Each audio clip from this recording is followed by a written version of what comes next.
Welcome everyone to today's webinar, Optimize Performance and Value by Extending Your EHR. I'm Emily Rapley with Becker's Hospital Review. We will begin our webinar today with a presentation, and we will have time at the end of the hour for a question and answer session. You can submit any questions you have throughout the webinar by typing them into the Q&A box you see on your screen. We look forward to hearing your questions. We will also have a series of audience polling questions during today's webinar. When we reach each poll slide, the poll question will pop up automatically on your screen. Our speakers will give a few seconds for you to select an answer from the options on your screen and click Submit. Thank you in advance for your participation. Today's session is being recorded and it will be available after the event. You can use the same link you used to log into today's webinar to access the recording. At this time, it is now my pleasure to start today's webinar by introducing our presenters. Laura Chapman is the Vice President of Product Management for IngeniousMed. Laura is experienced in product development, strategy, agile software development, prototyping, business case development, vendor management, and project management. She is also experienced in e-commerce within telecommunications, retail logistics, and military construction. Laura is an influential communicator and problem solver. She's an accomplished leader of senior managers, union employees, and Army soldiers, recognized for her ability to build high-performance teams that exceed objectives. Jason Cook is the Assistant Vice President of Medical Management for Scripps Health. In this role, Mr. Cook is responsible for identification, evaluation, and implementation of medical group development strategies for Scripps Health's 5 hospitals and numerous outpatient centers in San Diego County. Mr. Cook oversees health system and medical group integration while having overall administrative responsibility for the operational and financial functions of all clinical practice activities within several enterprise-wide medical divisions, including hospitalists, subspecialty hospitalist programs, pulmonary and critical care medicine, palliative medicine, and skilled nursing facility geriatric programs. Over the past 14 years, Cook has been instrumental in developing medical management solutions in partnership with local and regional affiliated medical groups and corporate operational leadership stakeholders. Jason has successfully led the evaluation and integration of multiple large medical group mergers and acquisitions over the past several years. He is the corporate executive responsible for the overall length of stay management systems throughout Scripps Health and Partners, with the Systems Value by Design division to incorporate lean management models into the medical management practices of the health system. Jason is a graduate of Ithaca College, where he received his Bachelor of Science in Health Services Administration. He also attended San Diego State University, where he earned his MPH in Health Services Administration. Cook is an active member of Scripps Health Leadership Academy Alumni Association, American College of Healthcare Executives, San Diego Organization of Healthcare Leaders, and Medical Group Management Association. Laura and Jason will be joined today by Dan Durazio, who is the CEO of Sage Growth Partners, a healthcare research, strategy, and marketing firm devoted exclusively to healthcare.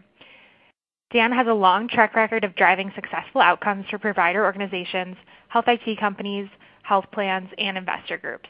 His skills span management, market and competitive intelligence, strategic positioning, marketing, and healthcare economics. Please note that the opinions and statements presented in this webinar today reflect the presenters' honest opinions and experiences. In consideration for the time required to gather data and prepare the content of this webinar, presenter Jason Cook received compensation from IngeniousMed. So before we get started and I turn the floor over to our presenters today, I'd like to just give our audience a brief overview of what we will hear about during this presentation. So today we will hear how Scripps Health has extended its EHR functionality to optimize performance and value. And that will cover 4 different goals here. The first is understanding EHR capability focus areas and how to build on them. The second is evaluating third-party solutions throughout the EHR lifecycle. The third is analyzing performance and revenue data throughout the enterprise. And the fourth is increasing efficient communication across the care continuum. So with that, I would like to turn the floor over to Dan to begin today's presentation.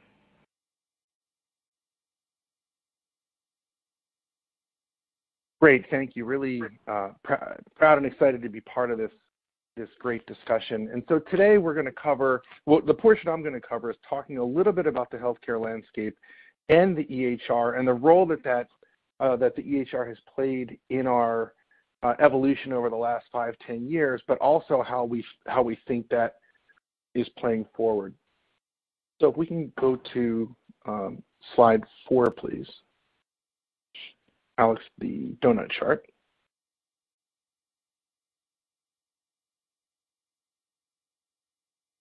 So when we think about the phase of healthcare that we're currently in, I call it the consolidation phase. So we've had lots of consolidation in the hospital market and equally consolidation on the insurance side. We've had consolidation in the provider world, physician platforms outside of the acute care setting. We're starting to see a lot more of that in the post-acute world and also in the technology space. And so I think this consolidation is a natural reaction and response to the complexity that is facing the most complicated part of our economy at a time when we have had the most amount of regulation you can imagine thrown at one industry, and also at a time where costs and the medical trend spend continues to rise at a time when we know it needs to come down. So there's lots of complexity, and I think the response is, if we can get bigger, we'll be safer and we'll be stronger. We're starting to see some analysis of what this means in both the provider world, the insurance world, and the technology world. And there's been a study that I was just reading that looked at 366 mergers and acquisitions that covered around 2,000 hospitals. And some interesting findings that when hospitals were grouped closely, prices went up and hospitals had more bargaining power with insurers. I think the reverse is also true. When insurers have a dominant market share, that can go the other way. Today, we're here to talk about the role of technology in that market space. So if we have better information, which is what we need more liquid data, we need better longitudinal views, we need better clinical and financial view across all parts of the continuum. That's the goal. And when we look at the continuum of the technologies in the market, we had about 1,000 EMRs 10 years ago. That was during the beginning or the heyday of the stimulus period. And right now we have around 400 that are left. And as we look at the inpatient market share, there's about, across the board, we know Epic and Cerner certainly have a dominant position, around 54% of the whole market. But when you look at larger hospitals, it's 85% of large hospitals. And so I think one of the things that I've seen in the last 5 to 10 years is there was a big shift to the clinical side of the house because we were not digitized from an EHR perspective, and so much needed investment went there. Less focus, I think, historically than traditionally was in the admin and the finance space. And I think that's all coming back to center. People are realizing, yeah, we absolutely need a lot more clinical data, but we can't take our eye off the ball in terms of the financial and the administrative data.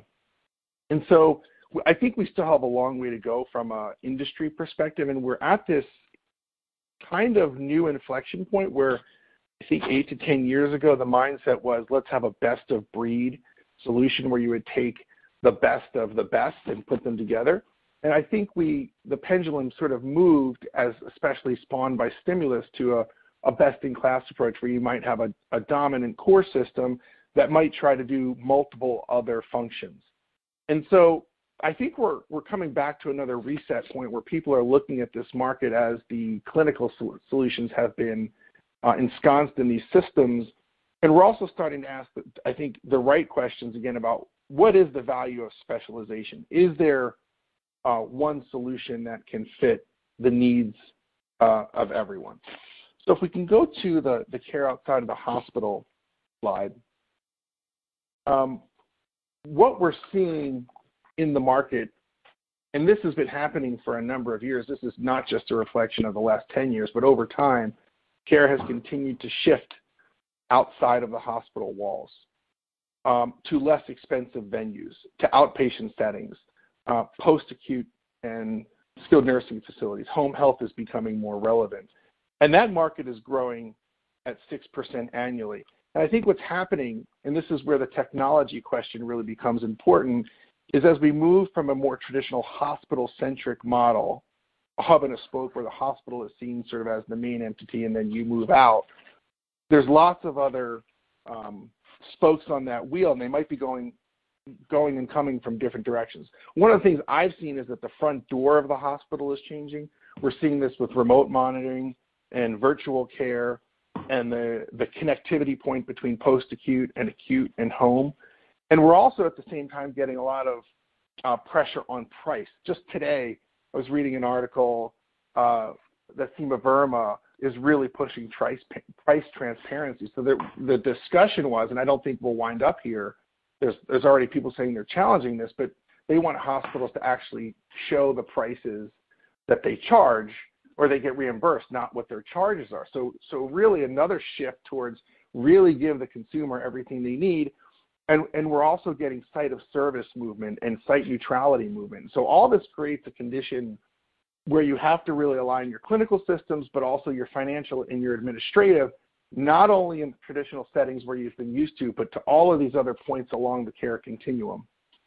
And you have to be able to follow your patient along clinical, financial, and admin lines. As we look at the outpatient side of the equation, it's a little bit different. So Epic still has a leadership position, but there is certainly what I would say no one size fits all. And if you take a look at the donut chart, can everyone see the screens okay? Okay. If you look at the donut chart, that gray portion of the chart is what I'll call the long tail. So in the outpatient market, you've got a few key leaders, right? Epic and Allscripts, and if you combine now Athena and GE Healthcare, they're sort of the number two as they've sort of merged.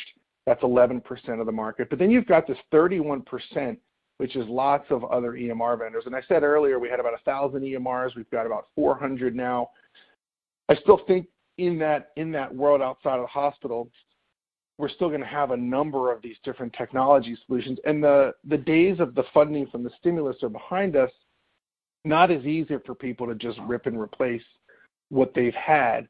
And so I think one of the implications that we have to keep in mind is, on the one hand, in the hospital world, there appears to be a couple of dominant players. In the outpatient world, there are many more, but the question is, if they all have limited market share, how much R&D can each of them really do?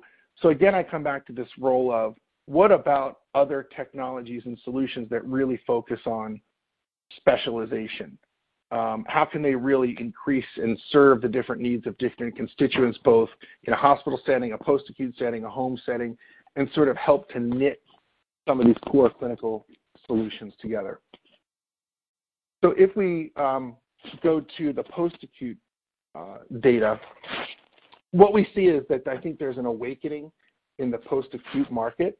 And I sort of affectionately refer to this as it's sort of the dork that just became the prom king or queen.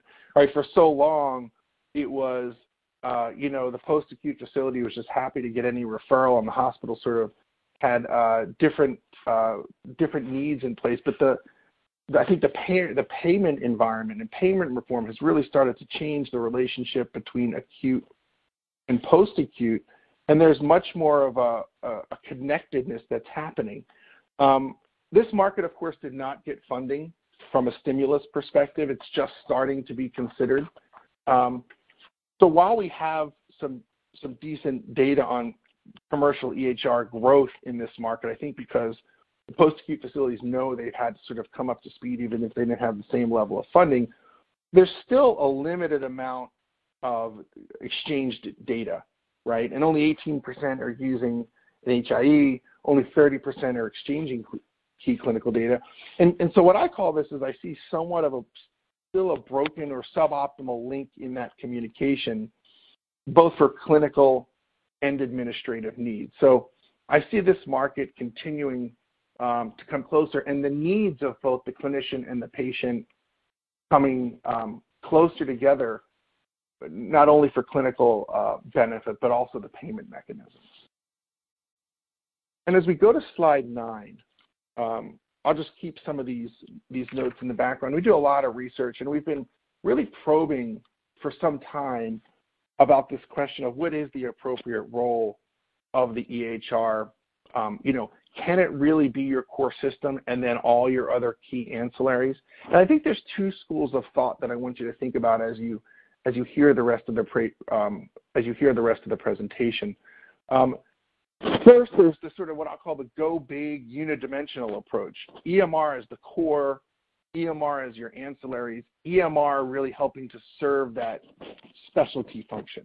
And if I come back to one of the first points I made, in a complex world, you try to reduce variability. So I completely understand this strategy. I think there's another school of thought that says we have the EMR, and it's what I'll call the EMR plus strategy. EMR serves its really intended core clinical function, but how else do we extend, complement, and perhaps even do mass customization with these other best-of-breed capabilities and technologies? And so as you hear from Jason and Laura, I want you to think about the journey you've been on.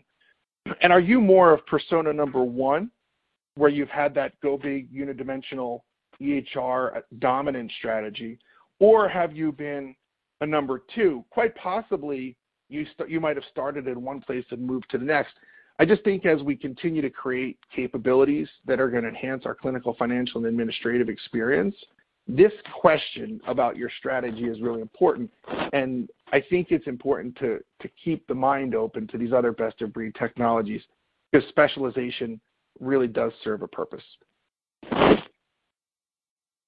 with that, I'll pass it over to Laura.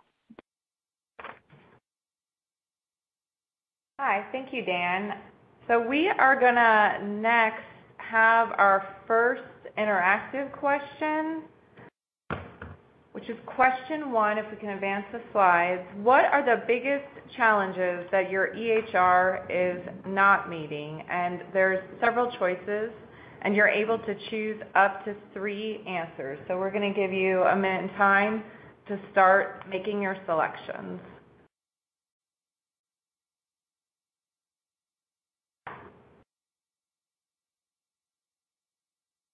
I'm going to read the question one more time. What are the biggest challenges that your EHR is not meeting?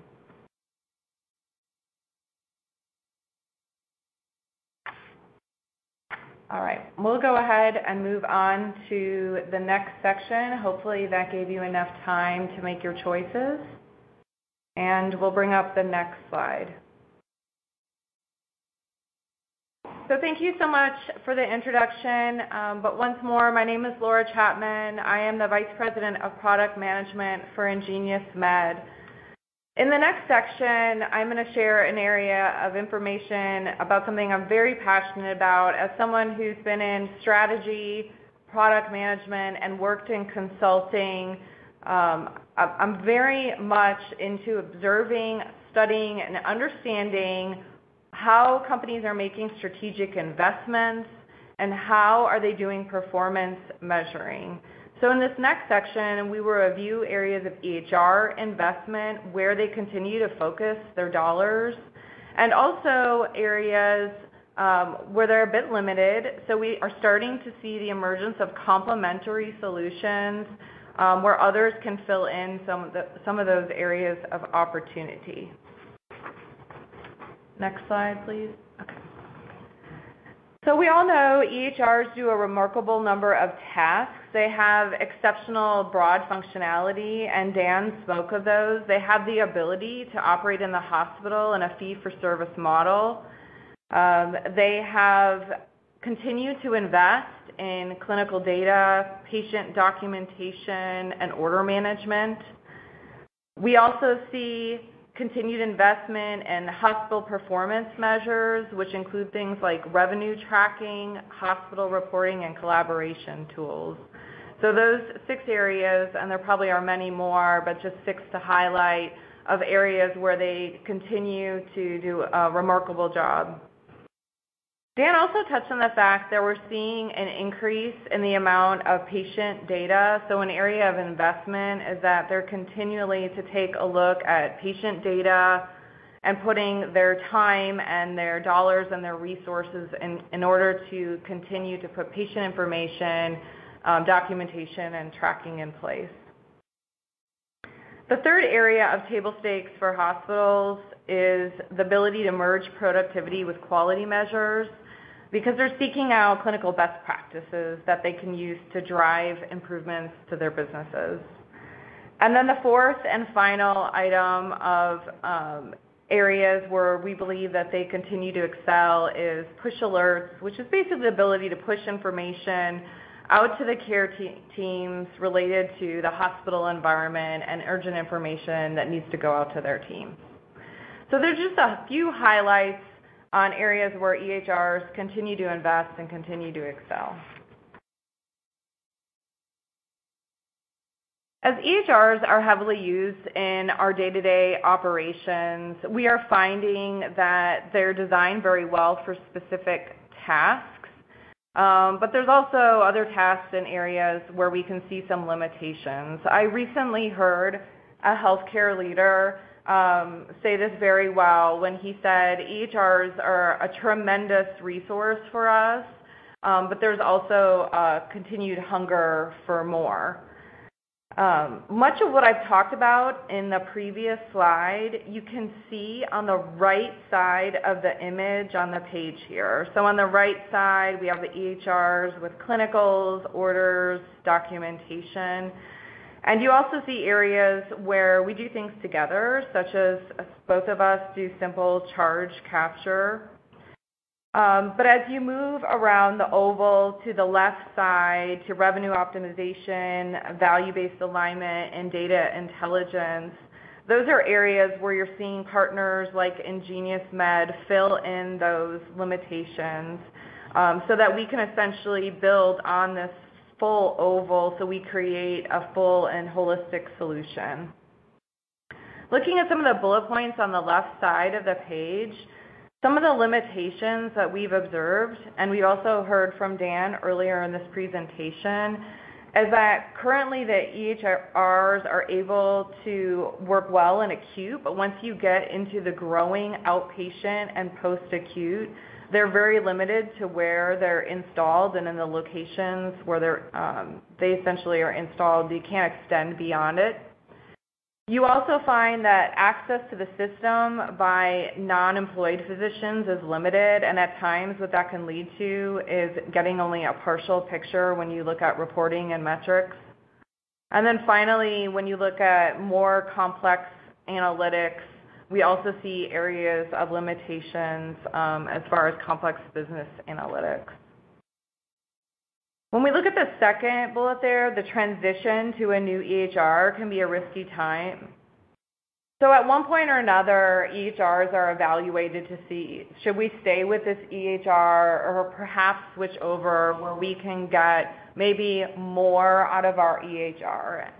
And what we find when that happens is a lot of times there's some promises that are made of task functionality or functionality in general, but then when teams start implementing and using the EHR, they can find some of these gaps. We hear when we talk with hospitals and physician management groups that they start seeing sometimes loss of revenue, loss of reporting, or even the lack of productivity management where they really can truly understand how they're performing.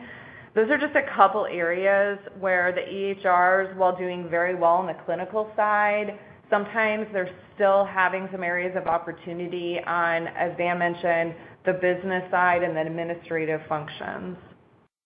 And then the last bullet there, physician performance can be times difficult to gauge.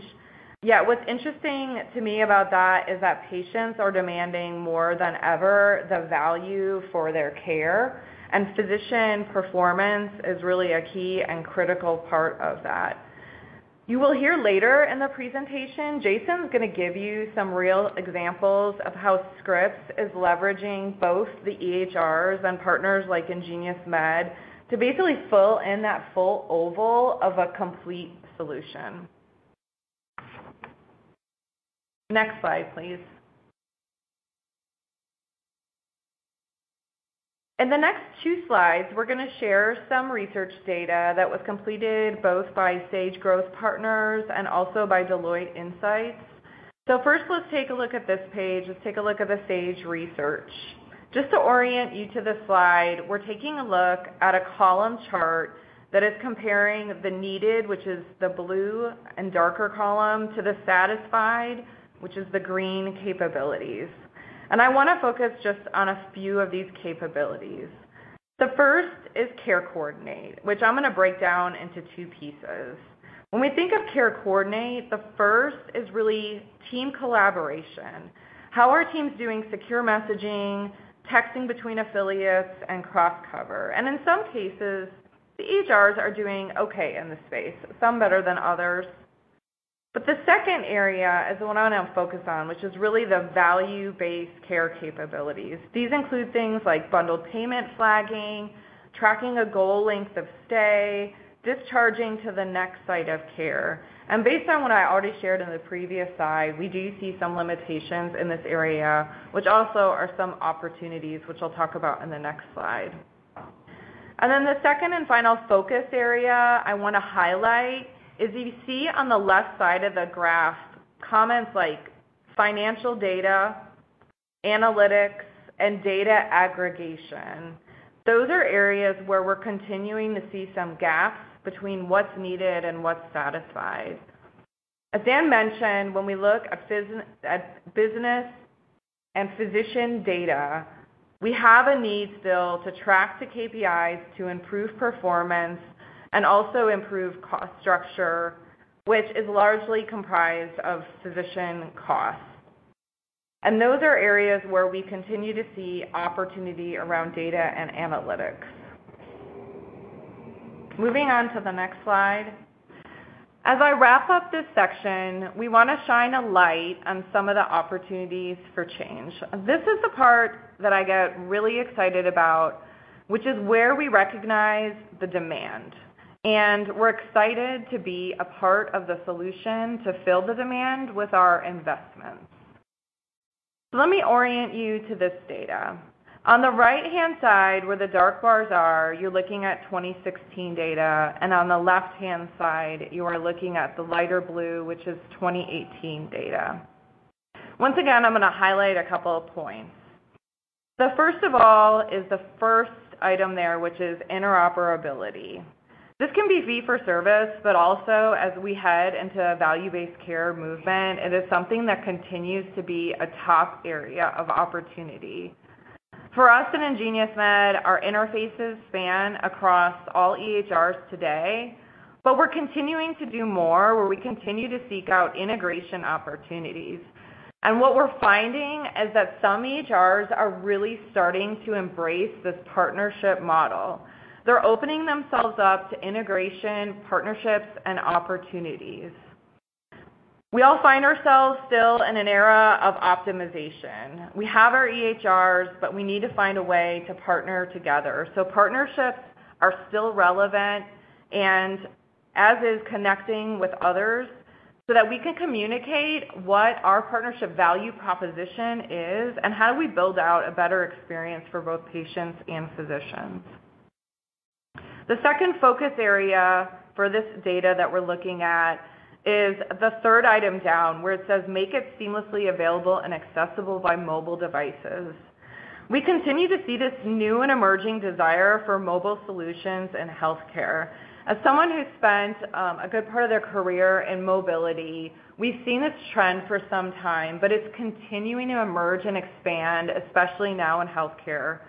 Physicians are using mobile more than ever before, and we continue to see a mobile shift. As is consumers, we're starting to see the emergence of connected devices and wearables and other areas where patients, when they leave acute settings, are able to track what is happening with their health. And the third and final focus area, if you look down further in the data where it says automate reporting to meet quality reporting requirements and improve the capability to generate custom reports on patient population, This is where the healthcare market is really moving to the consumerism of care, and we see where value-based care once again across the continuum is coming out as an important area of opportunity. In order to do that, we need to have tools that are needed by both our physicians and administrators, such as data visualization and benchmarking tools so we can track performance. To wrap up, I'm super excited about sharing all this data information and research with you, and we are looking forward to continue to gain feedback as we all improve along this journey. We see solutions like Ingenious Med starting to fill in these areas of opportunities as we really round out the EHRs with a full holistic solution. We'll continue to see business investments in data solutions, interoperability, mobile devices, revenue generation, and workflow automation. Next, I'm going to move on to the question number 2.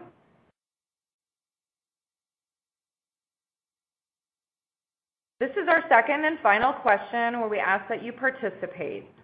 What single area needs the most help from outside vendors to complement your EHR? We're going to take a moment for you to make selections. And also, this is a time as a reminder that if you have some questions for the Q&A after Jason gets done with his portion of the presentation, that we'll go through a couple questions. So please take a minute to complete the survey question and enter your Q&A before we move over to Jason.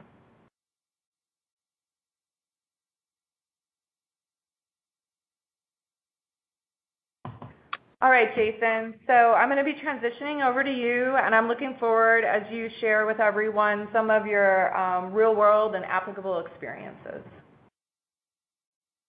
Thank you, Laura. I first want to comment, I think you and Dan have done a phenomenal job in laying the foundation of both what the market pressures look like and then specifically what vendors and other third-party applications can do in order to resolve some of the barriers and gaps we have in the local environment.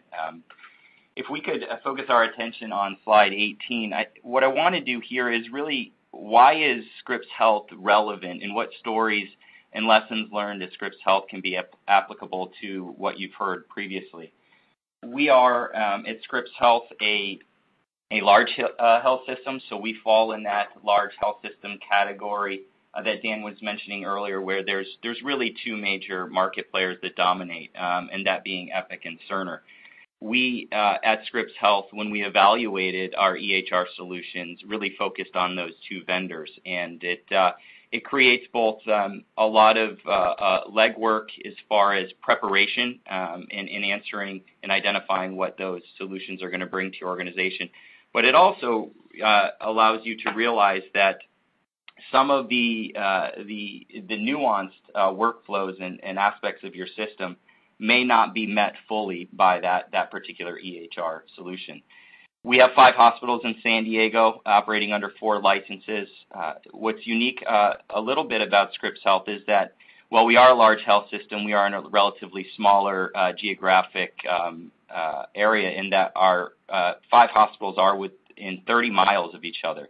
So while we are a large player, it is a very small market, if you will, in San Diego, and we've been able to leverage that in a way to partner and learn lessons from other large health systems in our community around what has worked for them and what hasn't with EHR, which really advise our approach to the selection and to the problems that we could identify proactively with the actual vendor we went with. We do, as Dan and Laura said, making a concerted effort strategically to build out our post-acute and ambulatory strategy. We're moving from a hospital-centric system to a post-acute system and a ambulatory system, and with that brings its own challenges related to how to leverage the EHR and its functionality across Continuum, but also opportunities to identify where third-party applications really do enhance the functionality of the EHR. Moving on to slide 17, what I really want to identify in this slide is the fact that there's three key ways to look at additional resources that you can leverage with your EHR. And you see those listed here: optimize physician performance, maximizing revenue, and improving communication across the continuum. But before I get into that, I want to really talk about three distinct phases within an EHR rollout. You have the pre-evaluation and selection process, and what I would encourage all of you out there in the audience to really focus on here is an inventory of your current third-party applications. At Scripps Health, we had over 300 third-party applications within our clinical environment, and of course, the pressure with any EHR selection, because of the capital investment and the time and effort it's taking, is to minimize that number and ideally get that number to one, which would be the EHR solution. However, the practicality of that is really borne out as you're evaluating the vendors. You realize as a comprehensive solution, they do a lot of things well, but they don't do everything to the best that you may be used to when you have a best-in-breed kind of portfolio. That was borne out in our evaluation process. We took that list of 300 vendors and realized after that evaluation and selection process that the reality was we were going to be retaining some third-party applications. That list shrunk immensely at the first phase, but while you're doing this, look at these three things above, which were really, is the solution, the EHR we were going with, going to optimize our physician performance not only in the launch, in the go-live phase, but post-go-live phase? And the answer may be yes in the post-go-live phase after development and testing and such, but during the go-live phase, really pay attention to the fact that your business doesn't change. Your need to be fiscally responsible to deliver optimal quality doesn't change, and you may need third-party applications at minimum through the transition phase of a go-live and stabilization. That was clear to us that IngeniousMed provided a platform that we had historical data with, but also that when we went into a go-live phase, we could recognize immediately changes into our business practice or other care team communication issues. And so you can leverage third-party applications early on in the evaluation phase of the EHR. The second phase is the go-live phase. One of the things that at Scripps Health we recognize is in the go-live phase, there is an immense amount of resource and there's an immense amount of tension and stress and anticipation. You really want some stability in that environment, and having long-term relationships with third-party application vendors, in this case IngenioMed at Scripps Health, gave us a sense of comfort that regardless of all of the chaos that was around us, that there was stability. The application provided, at least from a business analytics standpoint, that lighthouse that was helping shine a light through the fog as we were adapting and emerging from a go-live. So really pay attention to the role third-party applications can play in that phase. The third phase is really the post-go-live phase of any EHR. This is when you've gotten through the initial rush of the installation. You have really hopefully stabilized your clinical workflows and your clinical documentation, where you go in the medical record to search for different applications. But this is also where you need a comparison around benchmark. You need to look at where are we as far as our productivity, where are we as far as our ability to track utilization in the acute, post-acute, and primary care and ambulatory environment. And again, having that really stable platform that you've had experience with that has the benchmarks around productivity and other things built in is something that you want to continue to monitor. You want to look at, is the EHR performing optimally? And if not, where are those gaps?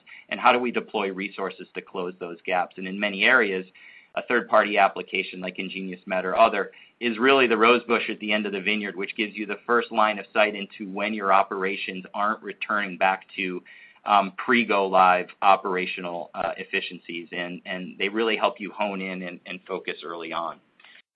Moving on into slide 18, this is really, I think, a core element in that you have to evaluate the different stakeholders you have throughout an EHR go-live and stabilization period and post-go-live. You have clearly, they are an extensively comprehensive solution for the clinical documentation. So your clinical care teams, as the stakeholder groups, their lives are truly going to be transformed.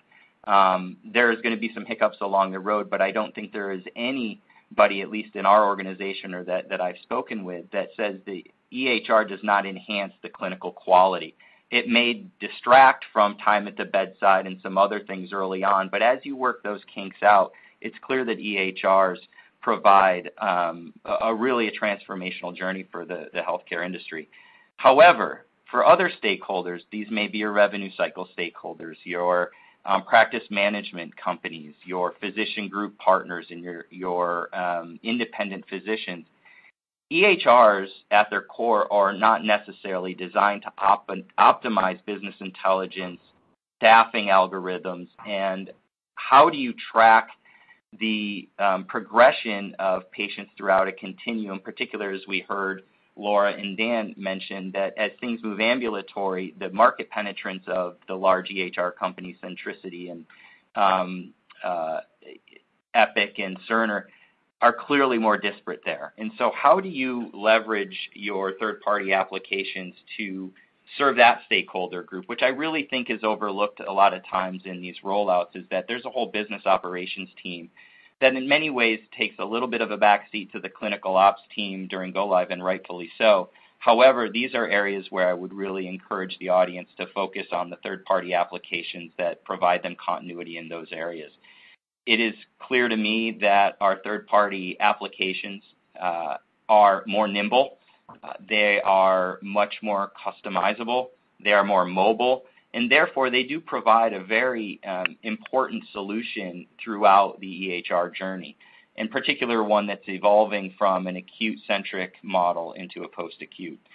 So really look at how are you extending the experience for the EHR to your outpatient in the outpatient setting. Cost can be a barrier.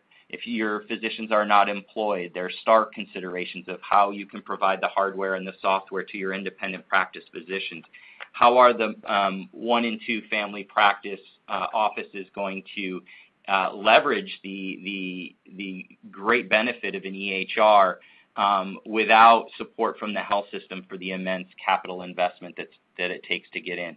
What is the time and what is the cadence of which you're able to roll that out to your community partners that may not be employed but are nonetheless exceptionally important for your business operations, for referrals, and for care in the community? As I mentioned before, EHRs are clearly a comprehensive solution, but it is also important that for those critical business operation areas that you maintain third-party applications to the extent and duration that you need to optimize the real issue that Dan mentioned in our healthcare environment, which is the escalation of cost. And this is one of those areas that takes immense development with your developers and your EHR teams to continue to refine the analytics, which at Scripps Health we found out of the gate were sufficient, but they weren't ideal. And that's really where we leveraged the application and analytic capability within Genius Med. Interoperability is another key as you talk about using your third-party applications. Clearly, the interoperability between Epic, Cerner, and others is, to say it bluntly, still open for vast improvement.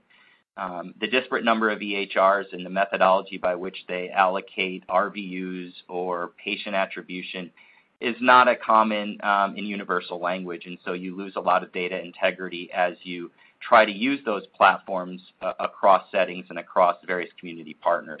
And so that's an area where Scripps really focused around where are the third-party applications that unify and create a source of truth with our community partners so that our hospitalists that may also do rounds in a SNF or even may do home visits has the same functionality, not just for the clinical documentation, but to track their productivity, to track readmission risk, to track all of the other important care team communications so that you have a unified story of what has occurred and what is planned to occur with that patient.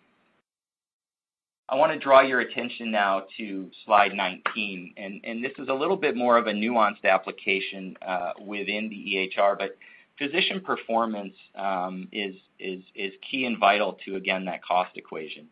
Clearly, our physicians are one of our more expensive labor forces here at Scripps Health and across the country. The unique element in California is there's a prohibition on the corporate practice of medicine, which means the physicians that we partner with in our community are not directly employed by our health system. This creates a unique environment where, as we're tracking productivity or staffing demand to where patient need is, we don't have a single unifying solution. The EHR is one of those, and we can leverage that for our medical foundation providers. But for our community providers, we've really seen a heavy reliance on a platform like IngeniusMed or other third-party platforms to track their business practices, to track their staffing needs, to track their production standards, not just within our system, but other systems that they may support in San Diego County. One of the unique features within the IngeniusMed platform that was leveraged most throughout this EHR journey for Scripps Health was the analytic capability within their IMBills platform.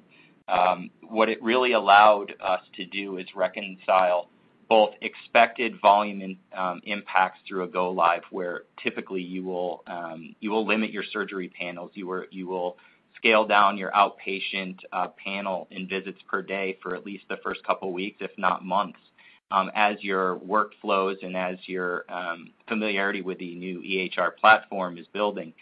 And clearly, the systems want to return to stable and baseline productivity performance, but also the EHR, if truly the transformational tool it's sold to be, should help you really grow your productivity and really enhance the workflows. And we were able to use at Scripps Health a platform like IngeniusMed to really track that performance, compare to benchmark, and not only to benchmark for the system, but local sites. I mentioned that we have 5 hospital locations, and we realized that some of our Wave 1 hospitals, we did a phased implementation of our EHR, took longer to adapt. They couldn't steal the best practices from their peers and colleagues. But by the time we got to our third deployment, their proficiency was much faster. They learned lessons from previous waves. And so their return to productivity benchmark was much sooner.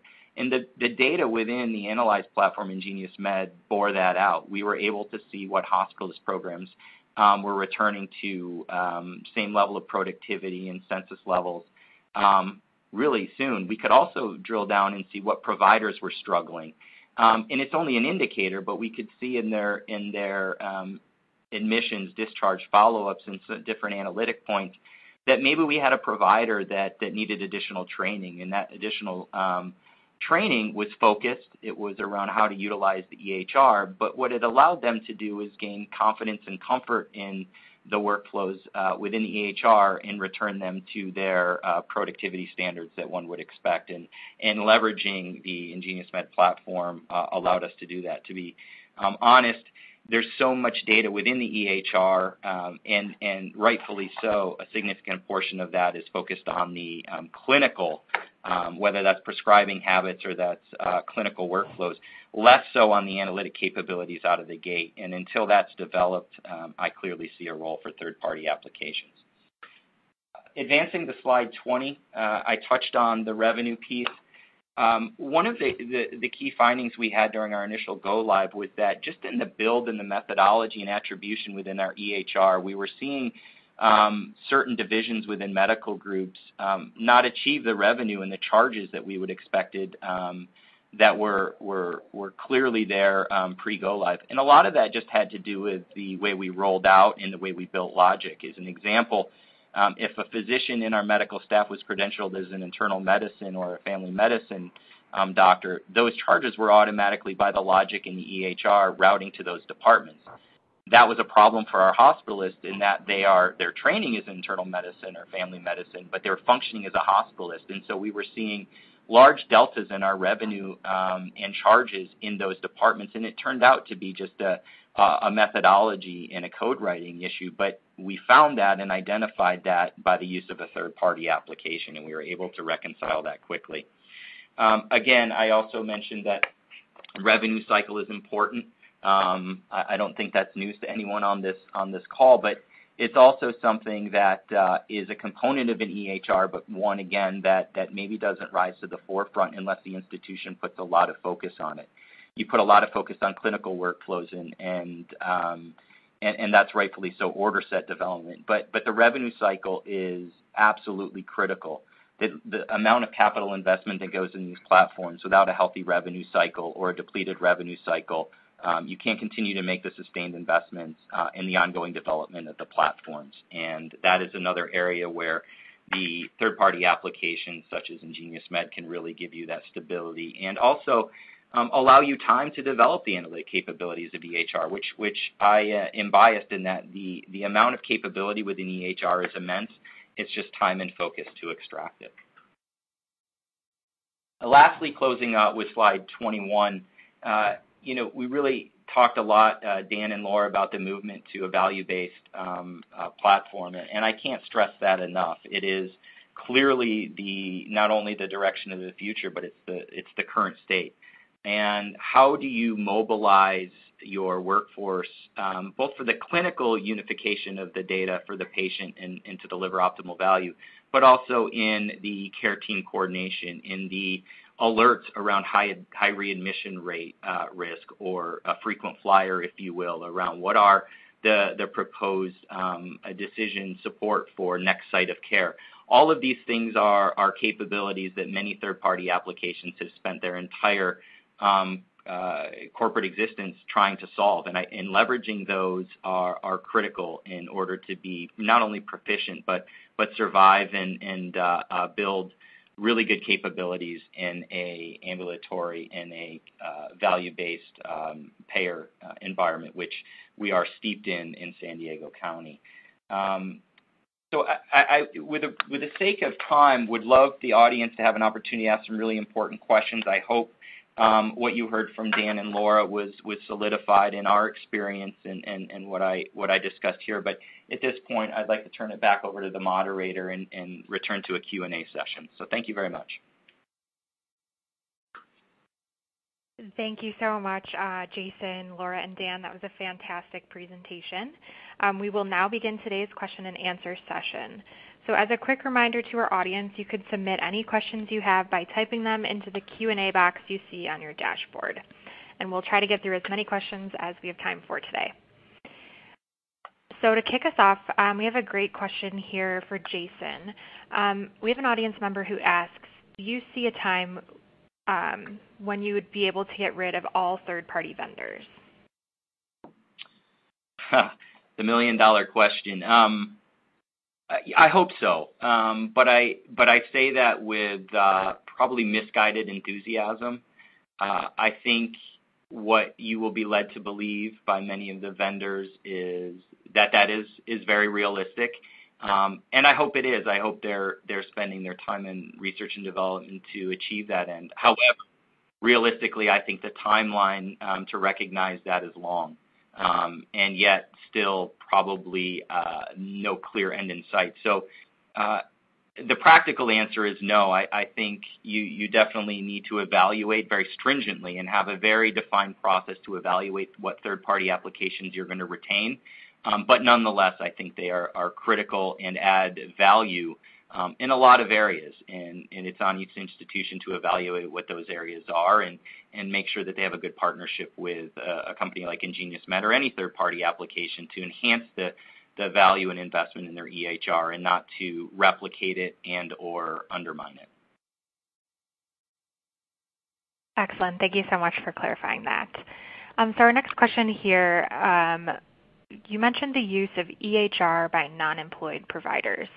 Can you expand a little bit on non-employed utilization and VBC?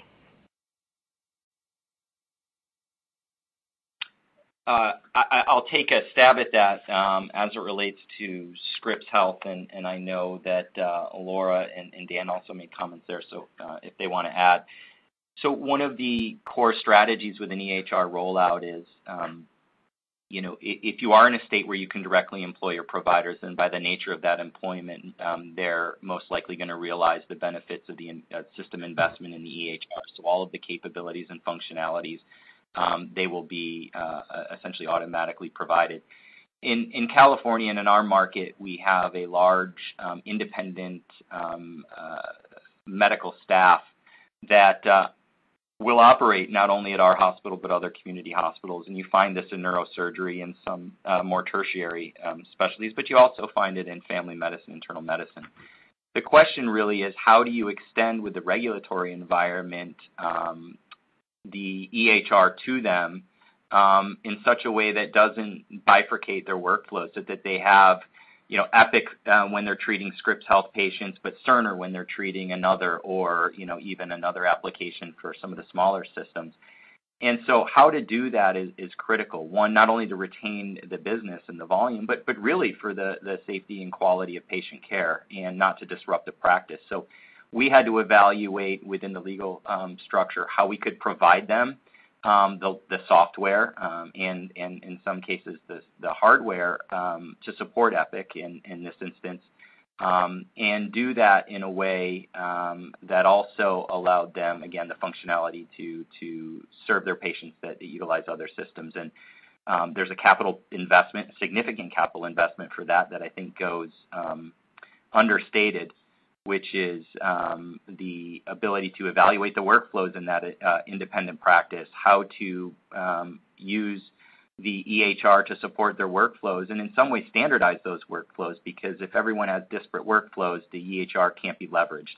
And so we spent a lot of time, capital and legal and compliance review of how we could provide that offering, not just for retention of business and referrals, but ideally so that the patient quality was maintained and enhanced through the functionality of the EHR.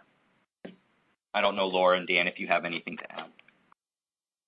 Yeah, I can add to that, Jason.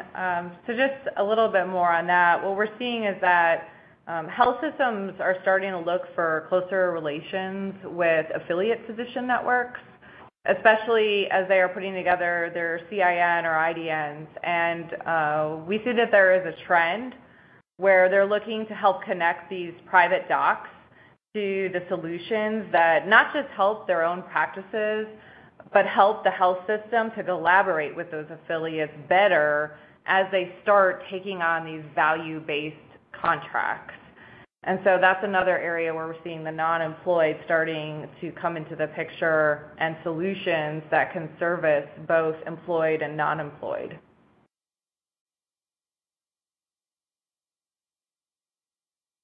Thanks, Laura. And Dan, do you have anything else you'd like to add there? No, thank you. Okay, excellent. Well, let's go ahead then and move on to the next question here. We have an audience member who writes that one EHR has a source of truth mentality, where they do not want data changed outside the EHR and may not accept changes to the data from outside sources. Does this source of truth mentality have any impact on EHR interoperability?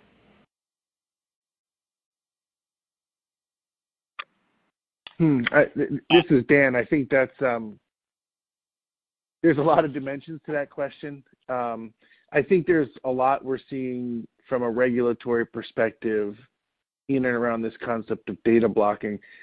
I mean, at the core of this issue, and I mentioned this, we have to have more liquidity of our data. I think that's still very challenging. So while there might be some in the market that may be perceived as not having as much interest in that, I still think that's a struggle for a lot of the industry. But I do have hopes that that's getting better. And I don't think it's possible to have a one source of EMR as a truth, because as we've talked about, I think the care is moving outside the walls. And I think you're going to continue to see lots of other data endpoints that influence the longitudinal care of the patient. So hopefully that can be knitted together well, but I think that one source of truth will be challenging. I think, as Jason said, ideally that's where we'd head, but I'm not sure that the market shapes like that. Yeah, Absolutely. I concur. Thanks so much for talking. I think at Scripps Health, that's exactly our experience. I think Dan put it spot on.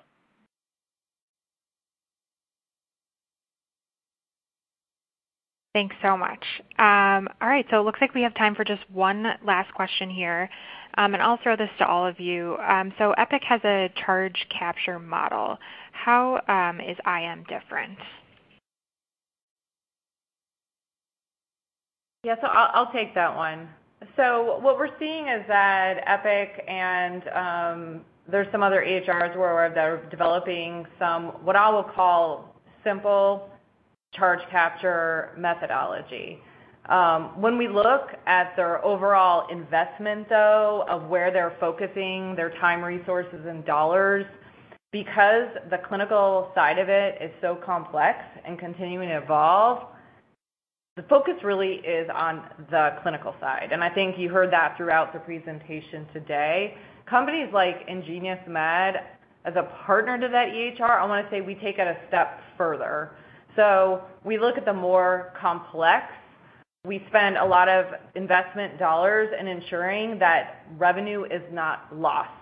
And we hear from our customers and we hear from potential customers that the EHR is not providing enough in the revenue capture space. And in fact, at times, we have customers come to us to say, we need IngeniousMed because we're actually losing revenue by staying with the EHR.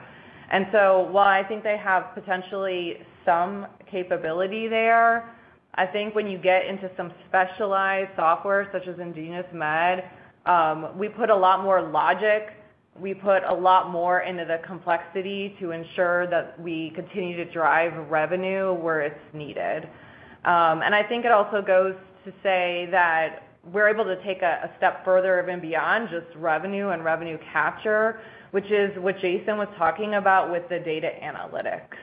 There's still a missing component with the EHRs around business analytics, physician performance, KPI measuring and tracking. And so companies like IngeniousMed are really coming in to supplement and complement the EHR where they may have some capability, but we really round out and provide a whole solution. Thanks so much, Laura. And at this time, I'd just like to open it up to Laura, Jason, and Dan for any final thoughts. I just had one area that I wanted to add in as a final thought. There was a comment that came in on the slide that had the inpatient EHR market share. There was a data comment where it says Epic has 58% market share, but then on the visual, it said Epic had 28% share. That is actually correct, and the difference between the two is on the left side of the page when it says Epic has a 58% market share and Cerner 27%. That is among hospitals with 500 or more beds, so really those large hospitals. And when you look at the pie on the right side of the page, that is total of all bed sizes. So that's why the Epic size gets smaller on the right side. So there's a little bit different in the way that the denominator of the measurement is there. But there was a question that came on that we wanted to answer. Thanks so much for clarifying that, Laura. So that is all the time we have today. I would like to thank Laura, Jason, and Dan for their excellent presentation and IngeniousMed for sponsoring today's webinar. Please enjoy the rest of your day, and we look forward to having you join us for future webinars.